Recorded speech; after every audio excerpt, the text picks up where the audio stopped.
as I talked about earlier, going back about 9 years now, I started working with our lead meteorology professor, mainly focused on events, on our football, baseball, any of those, to leverage his expertise as a meteorologist. And one of the things that I found, a good portion of meteorologists that you wake up to on TV have never set foot in a meteorology classroom. We had I'm not going to mention names, but we had two in Bowling Green, and they had one introductory meteorology class to do it.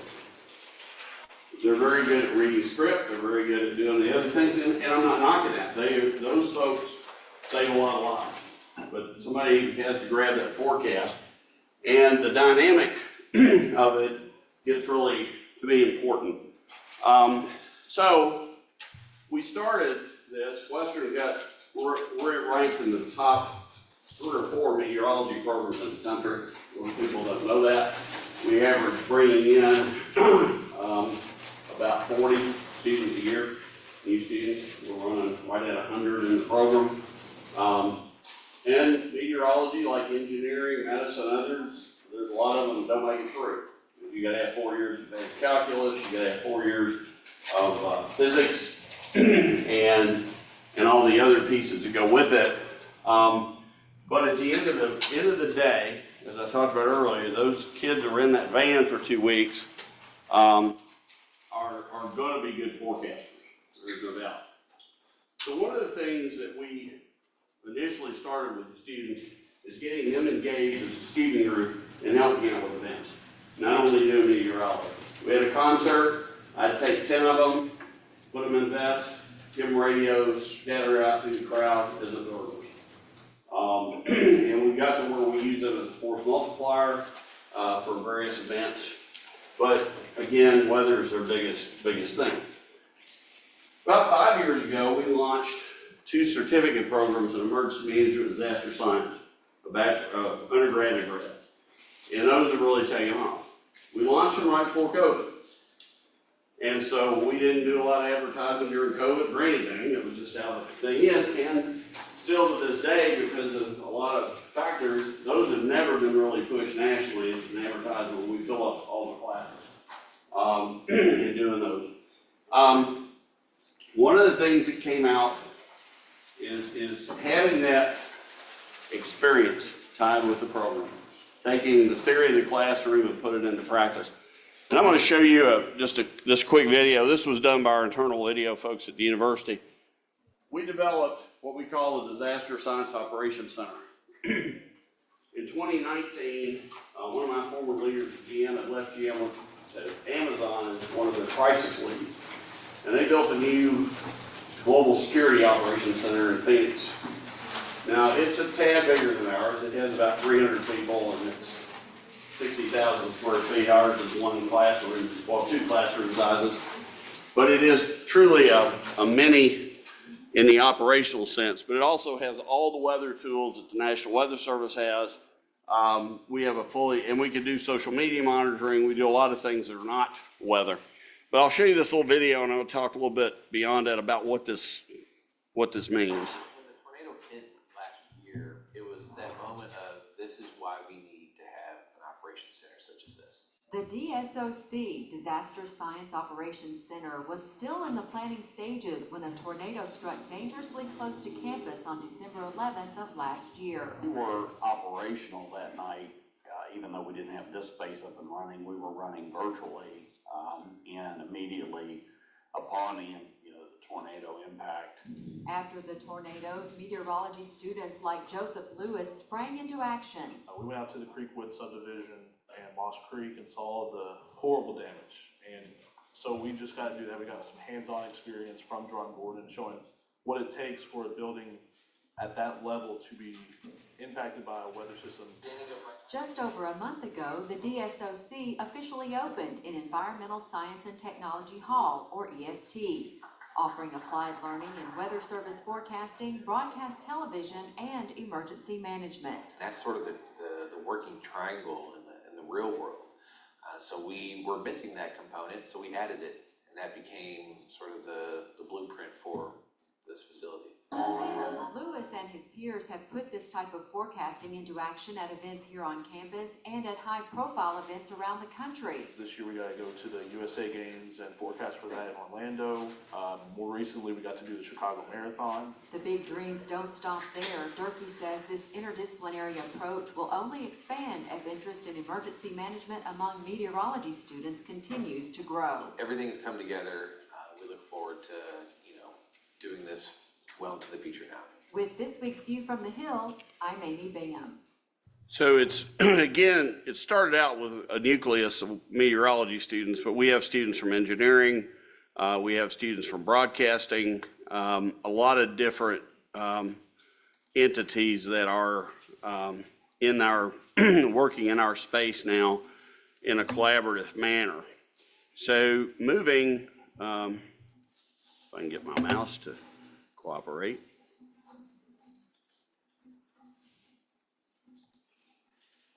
All right.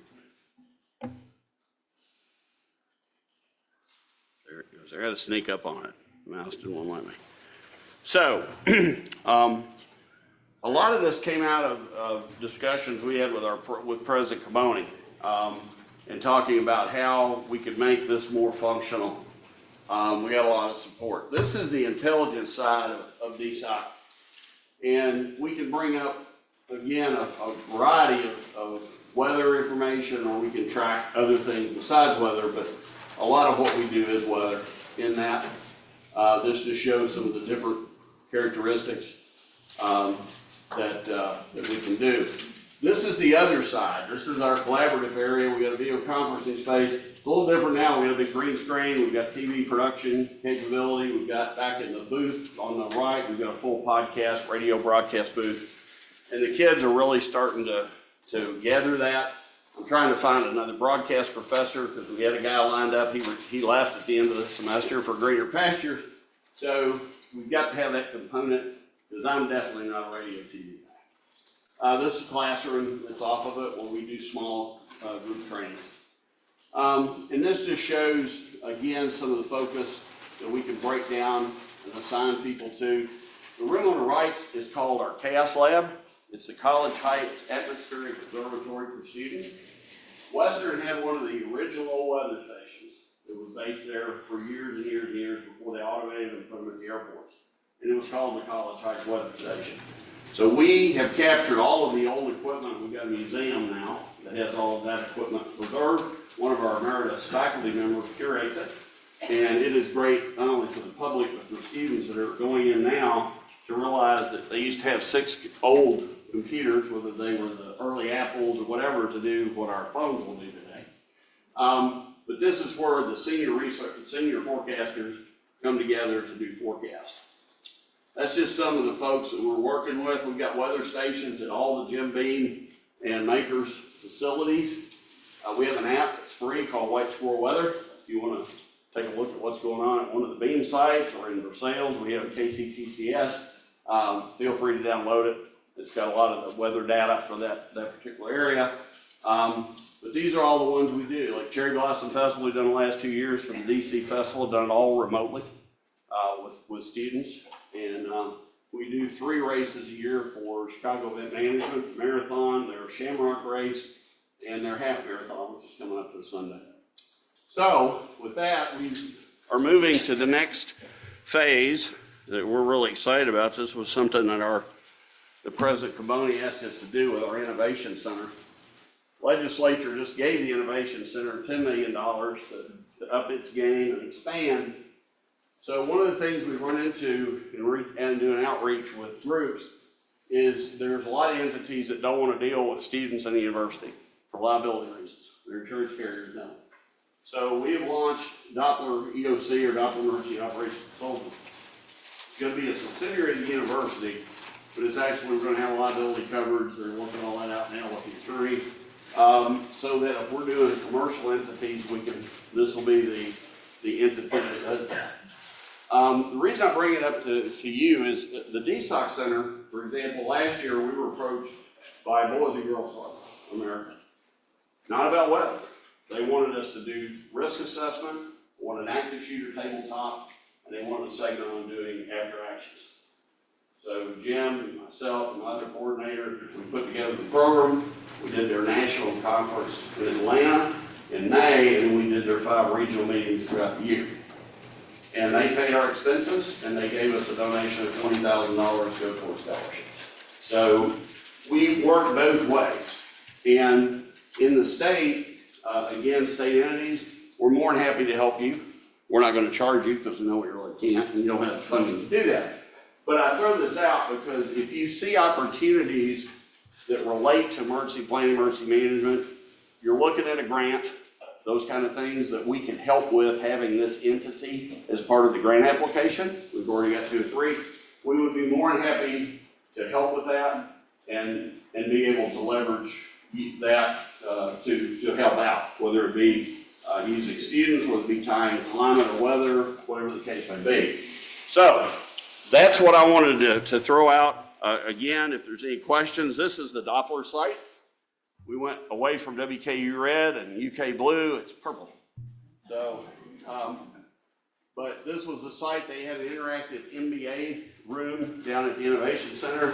During COVID, they blew all that apart, so it was vacant, so we grabbed it. So we're still building out, it's operational, but we've got some things to work on yet.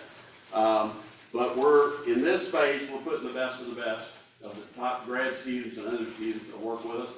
And we'll also utilize the DSOC folks as part of that. So anyway, I just wanted to throw that out. Enjoy the lunch. If we can help you with anything, please do. Please reach out and give us a call, and we'd be glad to do it.